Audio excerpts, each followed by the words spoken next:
व्याज स्वीकृत सेवया विदुरभूदगरे सरः श्रीमतां मानव्याहति कैतवा वनमनादीशस्त्रिलोकीपतिः संभिन्नाब्जकुलप्रसूति विभवादम्भोजमब्जालयो यस्य श्रीगिरिजापदाम्बुजयुगं तत्स्यादभीष्टप्रदं भगवत्यै नमः पराम्बिकायै नमः।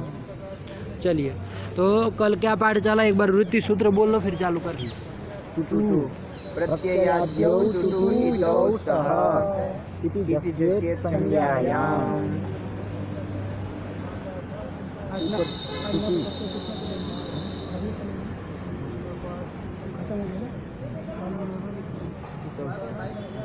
उपदेशे जनुनासिक इत्यतः इत् इत्यनुवर्तते। चलिए, तच्च द्विवचनान्ततया विपरिणम्यते। चलिए, लगा लिया ना।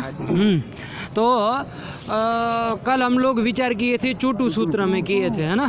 तो देखिए क्या स्थिति थी। राम यहाँ पर त्रित्व विवक्षा है, 3 रामों को बताना है। तो त्रित्व की विवक्षा में क्या होगा, रामत्रय की प्राप्ति हो रही है ना। 3 राम को बताना है, तो प्रत्येक राम को बताने के लिए राम प्रातिपदिक का उच्चारण आवश्यक है ना। प्रत्यर्थम शब्दाभिनिवेशः इस महाभाष्य अनुरोध से। तो राम राम राम ये 3 प्रातिपदिक की प्राप्ति हुई। यहाँ पर एकस्य शेषार्थम अन्यस्य लोपार्थम यत् सूत्रम आरब्धम स्वरूपाणाम एक शेषे एक विभक्तो यानी स्वरूपाण्येव दृष्टानि तेषाम एकः शेषिष्यते। एतदर्थक जो आपका स्वरूपाणाम सूत्र है उसके द्वारा क्या हो जाएगा, एक शेष हो जाएगा। अब आप सब समझ रहे हैं, कुछ बताने की जरूरत नहीं है। तो राम एक प्रातिपदिक बचेगा। अब ये राम जो है आपका अपने अर्थ का, स्वयं का जो अर्थ है उसको बताएगा। लुप्यमानार्थ विधायी करके, यह शिष्यते सलुप्यमानार्थ विधायी करके अन्य 2 लुप्यमान जो पद थे आपके उसके अर्थ को भी बताएगा। तो आहत्य 3 राम अर्थ को बता रहा है कि नहीं। तो यहाँ पर 3 राम अर्थ को बता, मतलब त्रित्व की विवक्षा है कि नहीं है। एक राम त्रित्व की विवक्षा, एक राम प्रातिपदिक से कितने 3 अर्थों को बताना, मतलब त्रित्व की विवक्षा है। तो त्रित्व की विवक्षायाम, त्रित्व की विवक्षा है तो बहुत्व की विवक्षा है कि नहीं है। क्योंकि बहुत्व जो है वो क्या है, त्रित्वादि का व्यापकीभूत धर्म है। आया था कि नहीं, बहुत्वम त्रित्वादि व्यापकीभूत धर्म है ना। त्रित्व चतुष्टवादि व्यापकीभूत है, त्रित्व चतुष्टवादी परार्ध संख्या व्यापक की भूतो धर्म बहुत्वम। आया कि नहीं आया। तो व्याप्य की विवक्षा है, मतलब वहाँ व्याप्य की विवक्षा हो ही जाएगी स्वतः। तो त्रित्व की विवक्षा है मतलब बहुत्व की विवक्षा है। तो बहुत्वे विवक्षिते बहुवचनम स्यात् इत्येतदर्थक कौन सूत्र, बहुषु बहुवचनम। इस सूत्र से यहाँ बहुवचन होगा। आया कि नहीं आया। और प्रातिपदिकार्थ प्रथमा करके प्रथमा होगा, तो प्रथमा का बहुवचन होगा, कौन होगा, जस ही होगा। तो राम प्रातिपदिक से जस प्रत्यय को ले आए। यहाँ पर जस में जो जकार है उसकी हित संज्ञा हो गई। किस सूत्र के द्वारा, चुटु सूत्र के द्वारा, जिसका अर्थ हम लोगों ने कर दिया प्रत्ययाद्यौ चुटु हितौ स्तः। इस सूत्र के द्वारा क्या कर दिया, प्रत्यय, चूंकि जस प्रत्यय है, प्रत्यय के अधिकार में पठित है, प्रत्ययाधिकार पठितत्वात् तस्य प्रत्ययत्वम प्रत्ययस्य। तो जस प्रत्यय होगा, प्रत्यय के आदि में जो जकार है जो कि चवर्ग में आता है, तो उस की क्या हो जाएगी, इत संज्ञा हो जाएगी। और सत्याम इत संज्ञायाम तस्य लोपः इत्यनेन लोपः, लोप हो जाएगा। तो क्या बचेगा, राम अस, ये बचेगा। आया कि नहीं। अब यहाँ पर शंका हो गए कि पंडित जी जस के जैसे जकार का आपने इत संज्ञा की चुटु सूत्र के द्वारा, उसी तरह जस के सकार की भी तो इत संज्ञा होगी, है ना। जस के जकार वो चुटु सूत्र से नहीं, चुटु सूत्र से नहीं, लेकिन हलन्त्यम सूत्र से। उपदेश अंत्यम हल स्यात्, ये उपदेश है कि नहीं। उपदेश अंत्यम हल कौन हुआ, सकार, उसकी इत संज्ञा होगी, होगी कि नहीं होगी। तो उसकी इत संज्ञा होगी और उसका भी लोप होना चाहिए। सब आशंका करेगा कि नहीं करेगा। तो कहा कि नहीं होगी। क्यों, तो अग्रिम सूत्र आ रहा है उसी के लिए। न विभक्तौ तुस्माः, आया कि नहीं, न विभक्तौ न विभक्तौ तुस्माः, है ना। तो कितने पद है इसमें, 3 पद है। न इति अव्ययम, न इति अव्ययम, विभक्तो इति सप्तम्येक वचनांतम, तुस्माः इति प्रथमा बहुवचनांतम। तुस्माः में समास है, क्या है, तुश्च सच मश्च इति तुस्माः। आया, ध्यान से क्या होगा, तुश्च सश्च मश्च देखो सच करोगे ना तो स शब्द तुमने माना है, ऐसा हुआ ना। अलौकिक विग्रह क्या बोलोगे? तू सु फिर स सु, स पूरा बोलोगे ना, क्योंकि सच बोले हो। जैसे रामश्च मतलब रामसु ये होता है ना, वैसे सच बोले मतलब सु, और आगे मश्च बोले मतलब मसु। अब इसका समास करोगे तो तू स महा ये बनेगा, हाँ स पूरा रहेगा ना। हाँ तू नहीं, स- अब पूरा रहेगा तो तू समाह तो फिर तुम बोले हो विग्रह उसके अनुसार कह रहा हो। तू स महा ये बनेगा ना, लिखा है तुस महा, स आधा है। तो विग्रह बोलते समय ध्यान देना है कि कैसे बोलना पड़ेगा। तो तुश्च सच सहल है ना, सहलंत शब्द है तो सच, और मश्च उसमें अकार उच्चारणार्थ जोड़ दीजिए, म में अकार, तो म अकारांत करके मश्च। आया कि नहीं आया? अब इसका अलौकिक विग्रह करोगे तो क्या बनेगा? तू सु ससु मसु, म पूरा आगे सु। आया कि नहीं आया? इसका समास कर देंगे चार थे द्वंद्व से, इतरेतर योग द्वंद्व समास, समास प्रातिपदिक संज्ञा शुभलुक, तो तू स म तुस्म तुस्म तुस्म ये बना कि नहीं बना? इससे तृत बहुवचन लाके तुस्म, हाँ ये हो जाएगा। आया कि नहीं आया? तो इतरेतर द्वंद्व समास है। क्या बोले विग्रह? तुश्च सच मश्च इति तुस्मा। हाँ इति इतरेतर योग द्वंद्व, हाँ ये किया है। बात समझ में आई? तुस्मा में कौन कौन है? तू है, स है और म है। तू मतलब कौन? तवर्ग है ना, क्योंकि तू ये क्या है? उदित है ना, तो उदित सवर्ण नाम संज्ञा स्यात् करके वो अपने सवर्णी तथा दध न ये पांचों का बोध कराएगा, मतलब तवर्ग। फलितार्थ यही हुआ, तवर्ग है ना, तू मतलब तवर्ग। इसके बाद स मतलब दंतीय स, और म मतलब म आप जानते ही है कि नहीं है? तो तुस्मा, हाँ ये तीन। आया कि नहीं आया? तो क्या कर दिया? न विभक्तो तुस्मा, हाँ तीन पद है सूत्र में। ये सूत्र क्या करने वाला है? इत संज्ञा का निषेध करने वाला सूत्र है। अष्टाध्यायी में देखिएगा 1 3 4 है ना, क्या है? 1 3 4 निकालिए। हाँ न विभक्तो तुस्मा, हाँ हाँ ये है ना, इसके ऊपर कौन है? हलंत्यम, इसके ऊपर उपदेश है जनुनासिक इत। वहां से इत की अनुवृत्ति ले आएंगे, ठीक है ना। न विभक्तो तुस्मा इत है ना, मतलब विभक्त हो तुस्मा इत न। अब देखो इत वहाँ कैसा है? प्रथमैक वचनांत पढ़ा गया है। अब यहाँ प्रथमैक वचनांत रखेंगे तो अन्वय हो पाएगा, क्योंकि तुस्मा में क्या है? बहुवचन है, तो तदनुरोधेन यहाँ पर भी बहुवचन करना पड़ेगा। तो क्या करेंगे हम? वचन विपरिणाम करेंगे। विभक्ति विपरिणाम मत करिएगा, क्योंकि वहाँ पर भी प्रथमा विभक्ति थी, यहाँ पर भी प्रथमा विभक्ति है। विभक्ति विपरिणाम करना ही नहीं, वचन विपरिणाम करना है। आया कि नहीं आया? तो क्या हो जाएगा? इतः ये हो जाएगा। तो विभक्तौ तुस्माः इतः न स्युः, स्युः क्रिया जोड़ लेना, बाकी सब वैसा का वैसा है। विभक्तौ तुस्माः इतः न स्युः। आया कि नहीं आया? कि विभक्तियो तुस्माः तवर्ग सकार मकाराः, अरे तू मतलब तवर्ग, स मतलब सकार और म मतलब मकार, तो विभक्त तवर्ग सकार मकारा इतः न स्युः, मतलब तवर्ग सकार और मकार इत संज्ञक नहीं होते हैं, ठीक है ना। अब देखो ये तो यहाँ सूत्र का अर्थ है, ऐसा आया कि नहीं आया? अब यहाँ पर क्या होगा? हम लोगों को ऐसी भ्रांति होने की यहाँ संभावना है क्या? कि विभक्ति मतलब विभक्ति परे रहते हैं, तुस्माः इतः न स्युः, ऐसा लगेगा कि नहीं लगे? जैसे इको यणचि अचि परे इक स्थाने यण स्यात्, उसी तरह यहाँ विभक्तों की सप्तमी पर सप्तमी लग रही है ना। ऐसा भ्रांति करेंगे तो क्या अर्थ होगा? विभक्तौ परतः, मतलब विभक्ति यदि पर में होगी तो तुस्माः इतः न स्युः, तवर्ग सकार मकाराः इतः न स्युः, ये करेंगे। अब ऐसा ये तो असंभव हो जाएगा। आया कि नहीं आया? विभक्तौ परतः मतलब ये सूत्र का वही अर्थ हो जाएगा। तवर्ग सकार मकार क्यों नहीं मिलेंगे? विभक्ति परे रहते तवर्ग सकार मकार मिलेंगे कि नहीं मिलेंगे? लेकिन हमको जिसकी करना है, हमको क्या काम करना था यहाँ पर? इत संज्ञा का निषेध किसका करना था? विभक्ति में जो घटकतया प्रविष्ट है, क्या है? विभक्ति में जो घटकतया प्रविष्ट है तवर्ग सकार मकार, उनकी इत संज्ञा का निषेध करना था। वो काम नहीं हो पाएगा, तो सूत्र का जो प्रयोजन था वो प्रयोजन सिद्ध नहीं हो पाएगा। तो सूत्र वही अर्थ है, ये सब दोष आएगा कि नहीं आएगा?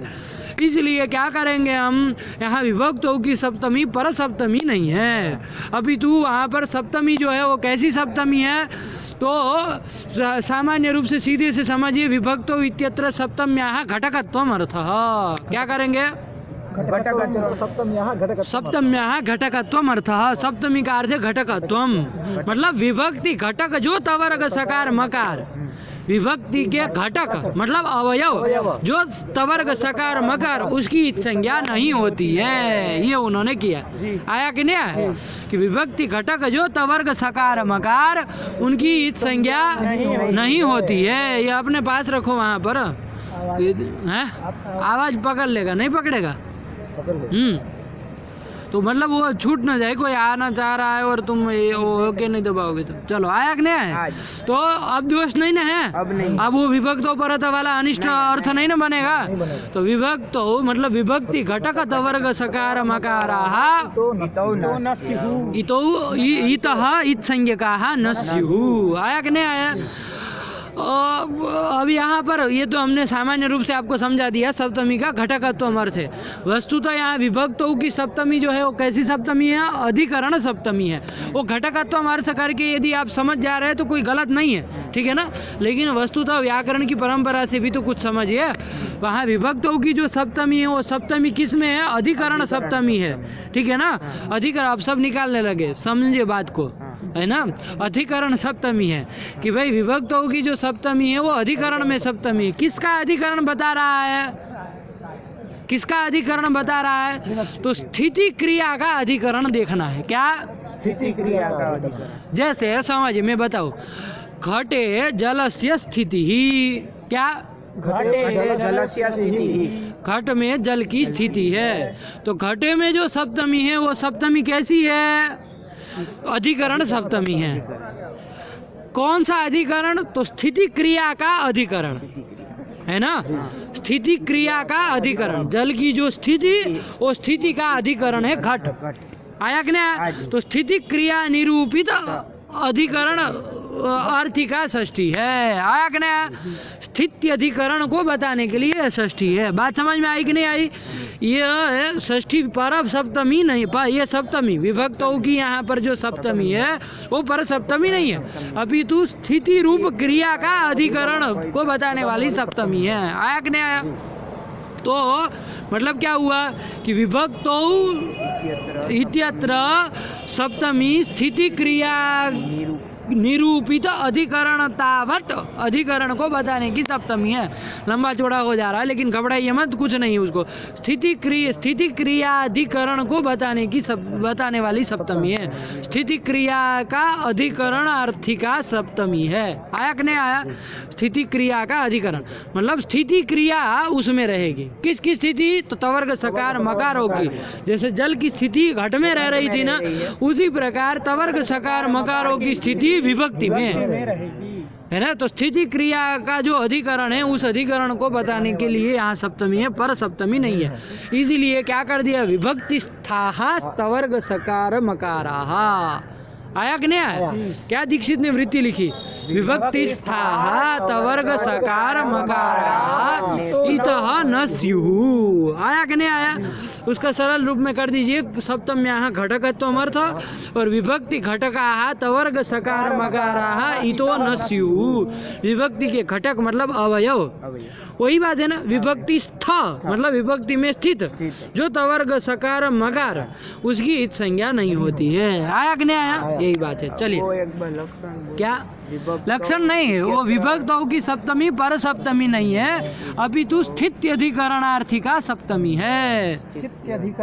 अधिकरण सप्तमी का अर्थ होता है ना, अधिकरण किसका, तो स्थिति का अधिकरण, बस। आया कि ना। तो स्थिति अधिकरणार्थिका सप्तमी है, मतलब अधिकरणार्थिका ही सप्तमी है, लेकिन वो अधिकरण किसका, स्थिति का अधिकरण, स्थिति क्रिया का अधिकरण। आया कि नहीं आया। चलिए, यही नहीं लगा। तो वही कर दिया, न विभक्तो तुष्मा मतलब परतः विपरो पर सप्तमी नहीं है, ये भ्रांति मत फैलाना। आया कि नहीं। तो देखो अब वृत्ति भी लग जाएगी। विभक्ति स्थाः मतलब विभक्तौ तिष्ठन्ति इति विभक्ति स्थाः है ना। जैसे कहते हैं ना जलस्थः, है ना, जले तिष्ठति इति जलस्थः, उसी तरह विभक्तौ तिष्ठन्ति इति विभक्तिस्थाः। कौन? तवर्ग सकार मकाराः इतः न स्युः, इत संज्ञक नहीं होते हैं। लग गया अर्थ? यहाँ जस देखो, ये जस की विभक्ति संज्ञा हुई है कि नहीं हुई है? किसके द्वारा हुई है? विभक्तिष्ठ सूत्र के द्वारा हुई है ना। क्या कहता है वो? सुप्ति को विभक्ति संज्ञा, तो सुप करके ये जस भी आ गया नहीं है। सुप मतलब साधी पांत समुदाय घटक प्रत्यय, तो सबकी विभक्ति संज्ञा हुई है, तो जस की भी विभक्ति संज्ञा हुई, ये भी विभक्ति है। तो ये जस विभक्ति में स्थित जो सकार है, ये विभक्ति, ये जस विभक्ति घटक जो सकार है, उसकी इत संज्ञा हलन्यम से प्राप्त थी। इसने आगे क्या कर दिया? निषेध कर दिया कि विभक्ति घटक विभक्ति स्थ जो सकार है उसकी इत संज्ञा नहीं होगी। लगा इसलिए सकारस्य न इत संज्ञा। अब जब इत संज्ञा भी नहीं होगी तो लोप आदि भी नहीं होंगे। अरे ईद संज्ञा होती तो कुछ आशंका करते है कि नहीं, तो लोप भी नहीं होगा, तो ईद संज्ञा भी नहीं होगी, तो अन्य कोई निमित्तक कार्य भी नहीं होगा। आ गया? तो यही कर दिया। इति सकारस्य नेत्वम, इति मतलब इति सकार, इति मतलब अनेन, है ना, इति मतलब अनेन सूत्रेण सकारस्य नेत्वम, मतलब नहीं, इति मतलब अनेन आएगा, हेत्वर्थक नहीं है, हेत्वर्थक नहीं है। इति मतलब इत्यनेन सूत्रेण, इस सूत्र से, इस शास्त्र से सकारस्य नेत्वम मतलब सकारस्य इत्वम निषिध्यते। आया कि ना? सकारस्य न इत्वम मतलब सकारस्य इत्वम निषिध्यते, सकारस्य इत संज्ञायाः निषेधः क्रियते। ये बात समझ में आई कि नहीं? इति मतलब हेत्वर्थक नहीं है ना। इति अब सब जगह आएगा तो हेत्वर्थक ही करोगे, ऐसा नहीं ना। इति समाप्त्यर्थक भी होता है, कहीं पर होता है कि नहीं होता है। चलिए, तो वही, तो यहाँ इति सका, इति मतलब अनेन सकारस्य, अनेन सूत्रेण सकारस्य न इत्वम मतलब इत संज्ञा निषिध्यते, सकारस्य इत्वम अपाक्रियते। चलिए, लगा नहीं? तो सकार की इत संज्ञा नहीं होगी तो स्थिति क्या बन गई? कुल मिला के राम अस, ये स्थिति बन गई। ठीक है ना। अब हमको आगे बढ़ना है, लेकिन एक बार यहाँ विचार करना है, विभक्तिस्थ तकार कहाँ है जरा देख लिया जाए कि जिसकी इत संज्ञा का निषेध ये कर रहा है। विभक्ति सकार का उदाहरण तो देख लिया, इत संज्ञा निषेध सकार का तो यहाँ जस में मिल गया, शस में भी मिल जाएगा, शस में सकार का भी वारण हो जाएगा, है ना, इत संज्ञा का। तो लेकिन तवर्ग और मकार का उदाहरण देखना है, बस वही देख के फिर आगे चलते हैं। तवर्ग जैसे कहाँ है? तवर्ग में कौन कौन? तथ दधन, विभक्तिस्थ यदि तथ दधन में से कोई भी होगा तो उसकी भी इत संज्ञा का निषेध करेगा। जैसे पहले बताओ, विभक्ति में तवर्ग सकार नकार कहाँ है? जैसे सु, अम, सु, औट, जस, वो बोलते चलिए सु औ जस, देखते चलना है उसमें है कि नहीं, क्या बोले जा रहे हो, उसमें तवर्ग में से या मकार में से कोई है कि नहीं है। जैसे अम में मकार है ना, उसकी अम की में मकार की संज्ञा प्राप्त थी किसके द्वारा? ठीक है ना, उसका निषेध हो जाएगा न विभक्तो तुस्मः। आया कि नहीं आया? क्योंकि विभक्ति स्थमकार हो गया, उसकी संज्ञा का निषेध हो जाए। राम हम बनाएंगे तो आप लोग ध्यान रखिएगा, हम फटाफट चलेंगे फिर। अब सब ये सब नहीं बताएंगे, यहाँ उदाहरण दिखवा दे रहे हैं। आया कि नहीं आया? तो ये कर दिया। अब मकार का भी उदाहरण मिल गया। और भी देखिए, हम औट शस, शस का सकार, ये सकार की संज्ञा का निषेध आ गया। फिर टा, भ्याम, भ्याम में मकार, मकार की संज्ञा नहीं होगी, निषेध कर देगा। आया कि नहीं? हम में आया ना, भ्याम, विष, बीच में सकार की संज्ञा का निषेध हो जाएगा। तो अभी मकार सकार का ही मिलता जा रहा है, ठीक है ना, तवर्ग में से किसी का मिला नहीं है, ध्यान रखिएगा। बीस, फिर आगे चलो, गे, भ्याम, प्यस, ओस में सकार, आम में मकार, ओस में सकार, शुभ में कोई नहीं, पकार की तो इत संज्ञा होती है, लोभ भी होता है, सुई बचता है, हरीशु करो, हरीशु वगैरह, है ना। तो तवर्ग में यहाँ कोई नहीं आया। तो फिर ये तवर्ग किसके विभक्ति तक, कौन तवर्ग है जिसका निषेध आप कर रहे हैं? तो काके पंडित जी, केवल विभक्ति मतलब यही नहीं होती है, विभक्ति तिंग की भी विभक्ति संज्ञा हुई है। तो चलो उसमें भी थोड़ा देख लिया जाए, नजर घुमा लेते हैं। तिप नहीं ना है कोई तवर्ग, तिप, तस, तस में सकार हुआ, उसकी संज्ञा का निषेध, तवर्ग नहीं मिला। जी, सिप, थस, थ, मिब, वस, मस, तो, आताम, ज, थास, आथाम, त्वम, त्वम में मकार, इट, वही, महिं, वही, महिं। तवर्ग दिखाओ हमको, बड़े विचित्र। विभक्ति स्थल पहले तवर्ग कोई दिखाओ जिसकी इस संज्ञा का हम निषेध करें। प्रश्न होगा कि नहीं होगा? इसीलिए तो पूछा आपको। कि भाई उदाहरण देखो, सूत्र चूंकि विभक्तिस्थ तवर्ग सकार मकार सबकी ईच संज्ञा का निषेध कर रहा है, तो पहले प्राप्त तो सत्याम निषेध है, पहले प्राप्ति तो हो किसी के द्वारा, तो सकार विभक्तिस्थ सकार और मकार की तो प्राप्ति हमने देखी, हलन्यम सूत्र से ईच संज्ञा की प्राप्ति थी, उसका निषेध इसके द्वारा किया गया साधु। लेकिन तवर्ग पहले दिखाओ कि विभक्तिस्थ तवर्ग की कहीं किसी से ईच संज्ञा हुई हो जिसका निषेध इसके द्वारा होता हो, बोलो। गसिंग्यो स्मार्ट स्मिनो, हाँ, आया कि नहीं आया? वो एक प्राग्दिशो विभक्ति ही ये सूत्र है, इसके हाँ। अधिकार में भी कोई हाँ, संज्ञक प्रत्यय। ये भी है, दोनों समाधान दोनों बता रहे हैं, समझिए उसको। जैसे यहाँ अब वहाँ क्यों जाए, यदि यहाँ न मिले तो वहाँ जाए, वहाँ जाए। है ना, वहाँ वो भी उत्तर है, ठीक है। लेकिन यहाँ यदि नहीं मिल रहा है ऐसा करके वहाँ जा रहे हैं तो ये गलत, यहाँ मिल रहा है ना, शुभ में ही मिल रहा है। शुभ में कहाँ मिल रहा है, तो कहा कि पंडित जी स्मात आद आदेश करें, ता घसी घसा मीनास्या, उसमें भी अभी सर्वनाम में ही क्यों दे, राम शब्द से जो होगा उसी में देख लेते हैं। राम से घसी करते कि नहीं पंचमी में, वो घसी को क्या हो जाता है, टा घसी घसा मीनास्या से आत हो जाता है, क्या हो जाता है, आत हो जाता है। वो आत में आत हो जाता है, राम आत मिला करके रामात बनता है, बोलते हैं ना, रामात रामात रामाभ्याम राम ही रामे ब्याह वगैरह वगैरह चलते हैं ना, तो रामात बनता है कि नहीं। वहाँ आत जो था उसके तकार, आत उपदेश था, उपदेश अंत्यम अलित छेद करके तकार की संज्ञा अलंत्यम से प्राप्त थी कि नहीं थी, प्राप्त थी। तो उसका निषेध किया गया कि विभक्तिस्थ जो तवर्ग होगा तो उसकी ईच संज्ञा का निषेध होगा, उसकी संज्ञा का निषेध होगा। निषेध हो जाएगा। आया कि नहीं आया, ईच संज्ञा नहीं होगी, ईच संज्ञा का निषेध हो जाएगा, है ना। ये कहेंगे तो ये विभक्तिस्थ है कि नहीं है। अब प्रश्न होगा कि भाई ये विभक्ति के विभक्तिस्थ ये कैसे है, आज का तकार विभक्तिस्थ कैसे है, आज को उसके लिए विभक्ति होना चाहिए कि नहीं होना चाहिए। तो आज की विभक्ति संज्ञा कौन करता है, सुप्ति गंधम सदम नहीं होगी, क्योंकि स्वादि पांच समुदाय घटक प्रत्यय है क्या वो, उसमें कहीं आत आता है, तो फिर उसकी विभक्ति संज्ञा कहाँ हुई, तो क्या करोगे। तो घसी जो था वो विभक्ति था कि नहीं था, उसके स्थान में होने वाला जो आत है वो भी स्थानीयवद भाव से विभक्ति कहलाएगा। मतलब स्थानीय में जो विभक्तित्व धर्म है वो आदेश में अतिदेश कर देंगे, स्थानीयवद आदेश हो अनल विधो शास्त्र, तो ये आत भी विभक्ति कहलाएगा। तो विभक्ति के हो गया तो विभक्तिस्थ तवर्ग तकार की ईच संज्ञा का निषेध हो जाएगा। प्राप्त किससे थी, अलंत्यम से प्राप्त थी। है ना, इसने निषेध कर दिया, विभक्तिस्थ तकार का ईच संज्ञा का निषेध कर दिया, है ना।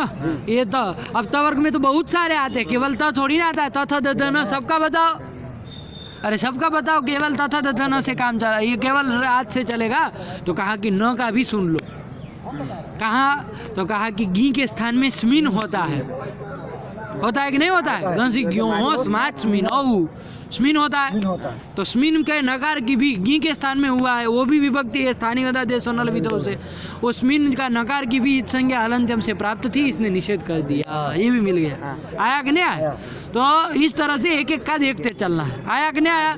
अब ये जो कह रहा था कि अन्यत्र भी उदाहरण मिल, देखो हम लोग अभी तक तो यही जानते हैं जो पढ़े हैं, ठीक है ना, कि भाई विभक्तिस्थ सूत्र के द्वारा छुप और तिंग की विभक्ति संज्ञा होती है, ये हम लोग जानते हैं कि नहीं जानते हैं। अब एक शास्त्र है प्राग्दिशो विभक्ति ही, है ना, तद्धित में आएगा जब पढ़ेंगे तो, ठीक है ना, कि वो क्या कहता है, प्राग्दिशो विभक्ति ही, वो प्राग्दिश पर्यंत मतलब दिश जहाँ तक आए, है ना, वहाँ तक विभक्ति का अधिकार चलता है। तो वहाँ जितने भी होते हैं उन सबका विभक्ति विभक्ति विभक्ति सच विभक्ति संज्ञा का, सच विभक्ति संज्ञा का, ये सब होता है।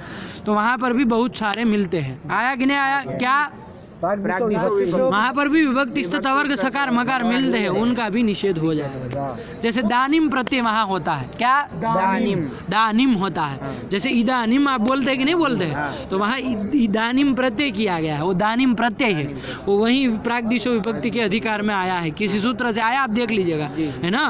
तो वो दानिम जो प्रत्यय है आपका, वो दानिम के मकार की ईच संज्ञा प्राप्त थी कि नहीं थी, अलंत्यम से प्राप्त थी।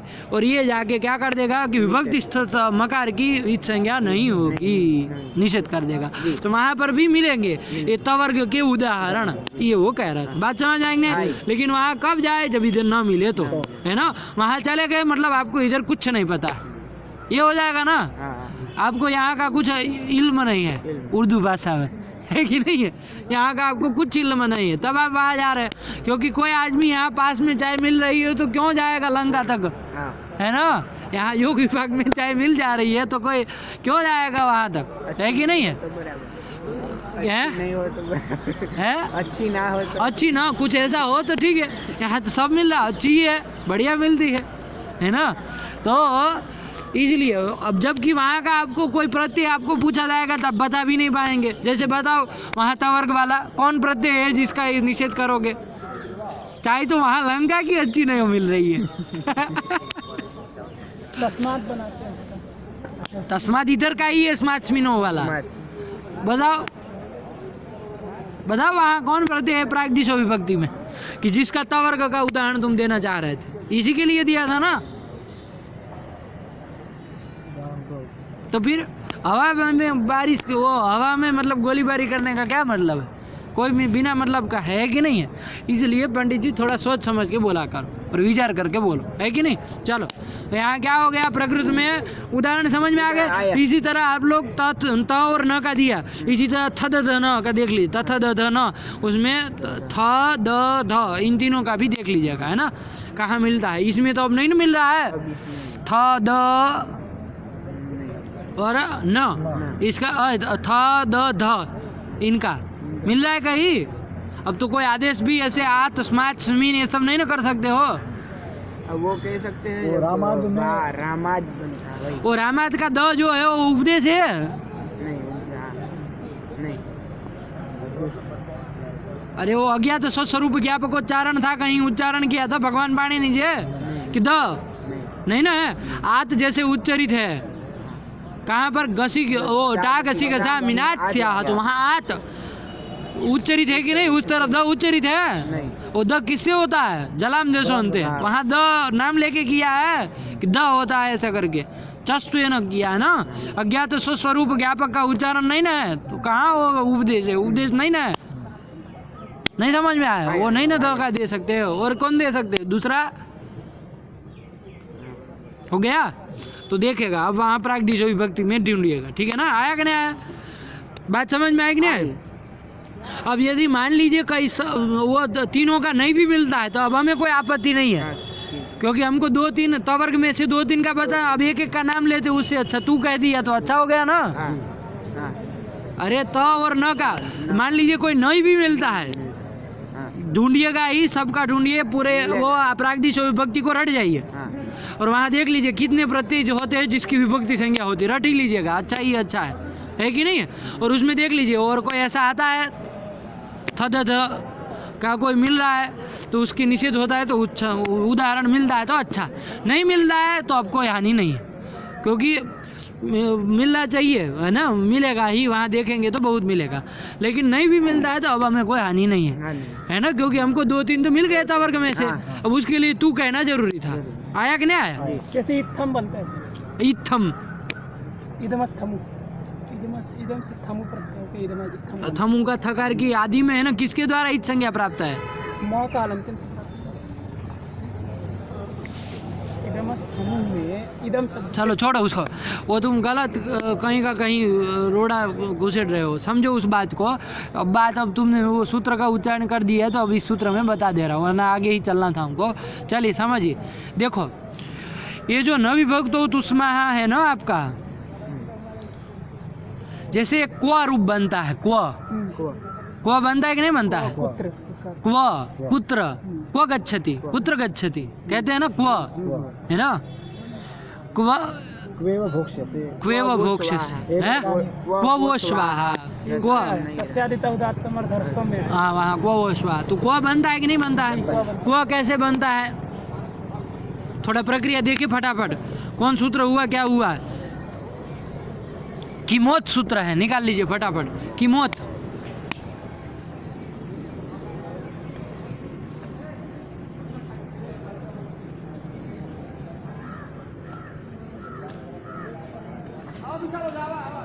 निकालो फटाफट, इतनी देर क्यों लगा रहे हो?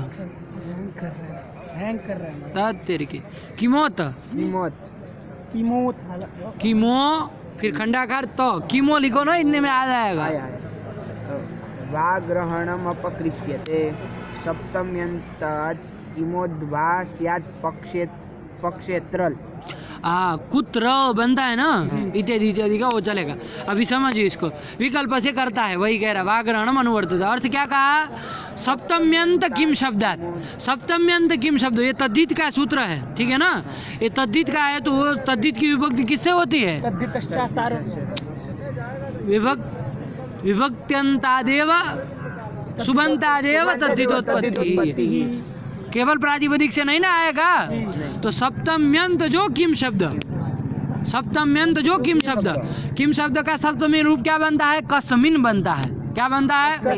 यही बनता है ना। अरे किम शब्द है, सर्वनाम है, उससे आगे जो गी आया था उसको स्मिन हो गया, किम को क आदेश हो गया तो क आगे स्मिन है, कस्मिन। ये बनता है कि नहीं बनता है? ये बनता है।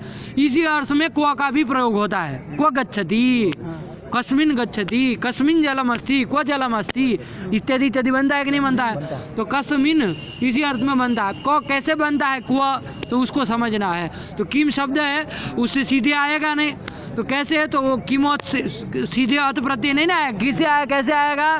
तो सप्तम्यंतात् किम शब्दात्, सप्तम्यंत जो किम शब्द मतलब किम गी, इस सप्तम्यंत किम शब्द से क्या होगा? किम गी, इससे अत प्रत्यय होगा। कौन प्रत्यय होगा? अत प्रत्यय होगा। ये तद्धित है, तद्धित आगे अधिकार में, तद्धित अंत प्रातिपदिक संज्ञा शुभ लुक कर देंगे, है ना। बीच में जो गी था उसका लुक कर देंगे। क्या बचा? किम अत। ये किमोत जो आपका है, ये आपका प्राक दिशो विभक्ति ही के अधिकार में है, तो इसका विभक्ति नाम भी होगा कि नहीं होगा? अत विभक्ति संज्ञक भी है, इसकी विभक्ति नाम भी हुआ। आया कि नहीं? तो किस स्थिति क्या बनी? किम अत, है ना। प्रश्न बताने जा रहा हूँ, क्या प्रश्न है समझिए। किम अत ये बन गया। अब यहाँ विभक्ति के पर किमह कह सूत्र लग जाएगा कि नहीं लग जाएगा? क्या कहता है वो? किमह कह स्यात् विभक्तौ, विभक्ति पर में है। कौन विभक्ति पर में है? अत विभक्ति पर में है। आया कि नहीं आया? तो उस विभक्ति के परे रहते क्या हो जाएगा? क आदेश हो जाएगा। क अत, है ना। क अत ये बचा, ये बना। अब क्या हो जाएगा? क अत बना। अब आगे सूत्र में चलो, इसके आगे सूत्र कौन है? क्वाति। क्वाति क्या कहता है? किमः क्वादेशः स्यात् अति, किमः कु आदेशः स्यात्। देखो हमने क्या किया, विभक्ति परे रहते किम को का आदेश कर दिया, वो नहीं करना है। क्यों? क्योंकि उसका अपवाद सूत्र अग्रिम सूत्र आ रहा है। क्या कह रहा है वो? किम को कु आदेश हो जाता है अत परे हो तो, विभक्ति विभक्ति कुछ नहीं, उसका अपवाद ही है। मतलब अत परे हो तो क्या हो जाता है? किम को कु आदेश हुआ। तो यहाँ अत पर में है कि नहीं है? तो किम को कु आदेश कर दिया, तो कु अत ये स्थिति बनी। कु अत ये स्थिति बनी ना। बात समझ में आएगी नहीं? और ये अत परे रहते लगता है, उसका अपवाद सूत्र है किमह कह का। यद्यपि यहाँ होना चाहिए था, क्योंकि अत विभक्ति संज्ञक है तो विभक्ति के परे रहते किम को का आदेश होना चाहिए था, लेकिन ये केवल अत में लग रहा है। तो विशेष हो गया कि नहीं हो गया? वो तो सब विभक्तियों में लग रहा था, है ना। सु आदि के परे रहते भी लग रहा था, तो उसको तो अवकाश था। लेकिन ये तो निरवकाश हो जाएगा ना। यदि यहाँ पर भी क आदेश हो जाए तो निरवकाश, तो निरवकाश हो विधि अपवाद करके अपवाद हो जाएगा। किसका? तो चलो अभी उसमें हमें कोई प्रयोजन नहीं था, वो प्रसंग तो आ गया। तो किम आगे अत ये स्थिति थी, उस किम के स्थान में इस सूत्र के द्वारा अत के परे रहते कु आदेश हो गया। कु अत ये स्थिति बनी। अब कु अत ये बना है, इससे ये कु अत में अब कौन सूत्र लग जाएगा? इको जी। तो क्या बन जाएगा? क्वत। ठीक, एक क्वत बना। इसमें तकार, अत के तकार की इच संज्ञा हो जाती है। किससे? हलंत्यम से। और तस्य लोप से लोप होता है। अरे अत प्रत्यय था ना, उपदेश था, तो उसके अंतिम हल की इच संज्ञा और लोप हो जाता है, तो क्व ये रूप बनता है। अभी ये तद्धितांत है, इससे सु आएगा और तद्धितश्चा सर्वविभक्ति से अव्यय संज्ञा और शुभ अव्यय आप सुबह से शुभ लुक हो जाएगा। वो सब कर लीजिएगा प्रक्रिया, क्व रूप बनता है। हमको कहना यह था कि वहाँ पर अत जो हुआ था उसके तकार की क्या हो जाती है? इच संज्ञा हो जाती है। और क्या हो जाता है? तसे लोप से लोप हो जाता है। ये अत जो आपने प्रत्यय किया था किस सूत्र से? किमोत सूत्र के द्वारा। वो अत प्रत्यय आपका कैसा है? विभक्ति संज्ञा है कि नहीं है? विभक्ति तकार की हित संज्ञा आपने कर तो दी हलंत्यम से, लेकिन निषेध ये करता है कि नहीं करता है? कौन? तो फिर कैसे? फिर हित संज्ञा हुई कैसे? लोप हुआ कैसे? क्व रूप बना कैसे? क्वत बनना चाहिए। समस्या समझ में आए कि नहीं आए? क्वत रूप बनना चाहिए, समझो। अंड का बंड मत बोलो, कहीं का कहीं, कहीं का कहीं बोलना ये अच्छी बात नहीं है। प्रश्न समझ में आया? कि न विभक्तो तुष्मा, ये सूत्रारंभ आपने कर दिया, कर दिया। विभक्ति स्थित वर्ग सकार मकार न इतो न स्यु कर दिया। अब क्वा रूप कैसे बनेगा, ये समस्या है, क्योंकि वहाँ पर अत में तकार की इत संज्ञा लोप करना जरूरी है, तभी क्वा बनेगा, है ना। लोप कब होगा, जब इत संज्ञा होगी। इत संज्ञा कब होगी, जब ये निषेध न करे, लेकिन निषेध तो कर रहा है। इत संज्ञा आयाम नहीं होगी, निषेध हो जाएगा। आया कि नहीं आया, ये समस्या है। इसलिए क्या कहना पड़ता है, न विभक्तो तुष्मा इति शास्त्रम इदम अनित्यम। क्या, ये शास्त्र अनित्य है। क्या है, न विभक्तो तुष्मा अनित्य है। अनित्य मतलब कहीं पर नहीं लगेगा, ऐसा नहीं, क्वचित न प्रवर्तते, ये उसका मतलब। आया कि नहीं, क्वचित निषेधो न भवति, मतलब ये निषेध नहीं करेगा, क्वचित। आया कि नहीं आया। अब वहाँ अत किमो अत में जो अत है वो यद्यपि विभक्ति है, लेकिन वहाँ पर तकार का अनित्य होने के कारण यदि वहाँ तकार की इत संज्ञा का निषेध नहीं करेगा, मतलब इत संज्ञा हो जाएगी तो लोप भी हो जाएगा, तो क्वा रूप बन जाएगा। बात समझ में आई कि नहीं आई, ये उसका रहस्य। अब प्रश्न होगा कि आपको किसने बताया सूत्र अनित्य है, प्रमाण क्या है आपके पास। केवल कथन मात्र से वस्तु सिद्धि हो जाएगी। हम कह दे ये सूत्र अनित्य है, ये शास्त्र अनित्य है, क्या प्रमाण है इसमें, ये शास्त्र की अनित्यता में क्या प्रमाण है, बताना पड़ेगा कि नहीं बनाना पड़ेगा। तो उन्होंने कहा कि इदम स्थमुहु, इस सूत्र में थमु में जो उकार किया है ना भगवान पाणिनि ने, वही उकार ज्ञापित कर रहा है कि ये शास्त्र अनित्य है। समझिए बात को, थमु का जो उकार है वो उकार ही ज्ञापित कर रहा है कि ये न विभक्तो तुष्माः अनित्य है। क्यों, कैसे ज्ञापित करेगा, वहाँ थमु प्रत्यय किया जाता है। बाकी सब प्रक्रिया आप देख लीजिए, मैं जितने अंश में ज्ञापन करना है उतने अंश में कर दे रहा हूँ। थमु प्रत्यय जो है वहाँ पर उकार ग्रहण क्यों किया, क्योंकि उसका थम ही बचना है ना, क्या बचना है, थम ही बचना है। क्या रूप बनता है उधर, इत्थम रूप बचता है ना। आप कहते हैं इत्थम, अनेन प्रकारेण इत्थम, है ना, ये कहते हैं तो इत्थम, तो वहाँ थम बचता है। तो उकार क्यों जोड़ा है, उकार जोड़ने की क्या जरूरत है, ये प्रश्न होगा कि नहीं होगा। क्योंकि कोई भी अनुबंध यदि भगवान पाणिनि जोड़ते हैं तो हम विचार करते हैं अस्यानुबंध से किम प्रयोजन। हमने अयुण इत्यादि चतुर्दश अनुबंध, अयुण इत्यादियों में जो चतुर्दश अनुबंध थे उसमें भी विचार किया, और सौजस मोट इत्यादि आए तो वहाँ पर भी हमने विचार किया कि भाई अनुबंध कोई जोड़े है तो क्यों जोड़े, विचार किया था कि नहीं किया था। और ऐसे सब जगह देखते बिना, क्योंकि एक भी अक्षर अनर्थक नहीं होना चाहिए। तो थमु का उकार क्यों जोड़ा गया, थम ही कर देते, थम ही। तो कहा कि यदि थम करते, बात समझिएगा ध्यान से, यदि थम प्रत्यय करते तो वहाँ पर थम उपदेश हो जाता, और उपदेश अंत्यम हलित स्यात् से थम के मकार की क्या होने लगती, इत संज्ञा होने लगती। इत संज्ञायाम सत्याम अन्य अन्य आपत्ति होने लगती। लोपादि जो भी आपत्ति होती वो आपत्ति होती कि नहीं होती, लोप होने लगता मकार का। आया कि नहीं आया। अलंध्यम से अंतिम, अलंध्यम से अंतिम, उपदेश से अंत्यम हलित स्यात् करके मकार का अंतिम अंत्य मकार की इत संज्ञा हो जाती, तो इत संज्ञायाम सत्याम लोपापत्ति। तो उस मकार का परित्राण करने के लिए, क्या करने के लिए, परित्राण करने के लिए। जैसे भगवान कृष्ण के अवतार क्यों लिया था, त्राणाय साधु नाम, मतलब रक्षण करने के लिए। तो उस मकार की रक्षा करने के लिए वहां उकार भगवान पाणिनि जी ने जोड़ा। तो कैसे, अब उसका परित्राण कैसे होगा, है ना, परित्राण मतलब वो मकार का परित्राण, परिरक्षण कैसे होगा। तो अब इसलिए हो जाए क्योंकि थमु प्रत्यय करेंगे, उपदेश हुआ थमु, उसका अंतिम हल कौन है, अंतिम हल म है क्या, अंतिम हल म है क्या, है अंतिम हल है, मूर्ख तरीका, अंतिम हल है क्या वहाँ पर, अंतिम हल नहीं, हल है ही नहीं। अरे हल माँ है लेकिन वो अंतिम है क्या, तो कहाँ है तुम अंडे बोल रहे हो। अरे अंतिम कहाँ है वो, नहीं ना, ये थोड़ी स्वर विधि है कि व्यंजन या वहाँ पर भी व्यंजन अविद्यमान हो। वो अंतिम हल मतलब हल में वो अंतिम ऐसा करना चाह रहा है, तो पागल है कि अरे हल जो हो वो अंतिम होना चाहिए। वो म जो हल है वो अंतिम है क्या, नहीं। उपदेश में अंतिम है क्या, वो उपदेश में अंतिम कौन है, ऊ है। तो अब मकार की ईच संज्ञा नहीं ना होगी हलंत्यम से, ईच संज्ञा नहीं होगी तो लोप भी नहीं होगा, तो मकार की सुरक्षा होगी कि नहीं होगी? तो मकारः सुरक्षितः उकारेण।